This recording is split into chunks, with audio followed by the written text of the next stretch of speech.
Verse 10 to 24. Not long after this, the Lord sent this further message to King Ahaz.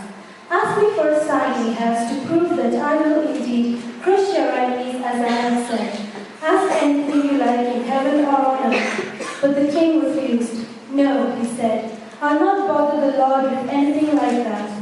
Then Isaiah said, O house of David, you aren't satisfied to exhaust my patience. Exhaust the Lord's as well. All right then, the Lord himself will choose the son. A child shall be born to a virgin, and she shall call him Emmanuel, meaning God is with us. By the time this child is weaned and knows right from wrong, the two kings you fear so much, the kings of Israel and Syria, will both be dead. But later on, the Lord will bring you a terrible curse on you and your nation and your family. There will be terror such as not been known since the division of Solomon's empire into Israel and Judah. The mighty hand of Assyria will come with his great army.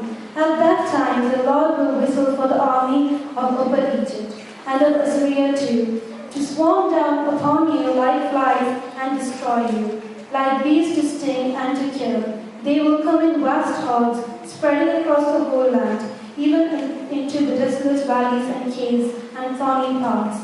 As well as to all you fertile acres, in that day the Lord will take this razor, these Assyrians you have hired to save you, and use it on you to shave off everything you have, your land, your crops, your people. When they finally stop plundering, the whole nation will be a pasture land. Whole flocks and herds will be destroyed, and a farmer will be fortunate to have a cow and 2 sheep left.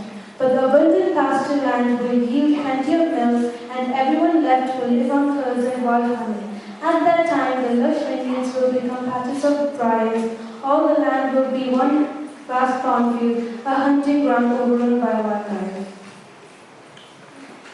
Luke chapter 1, verse 26 to 31.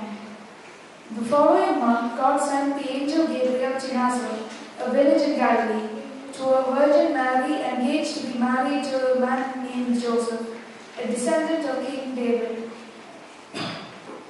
Gabriel appeared to her and said, I salute you, favored lady. The Lord is with you.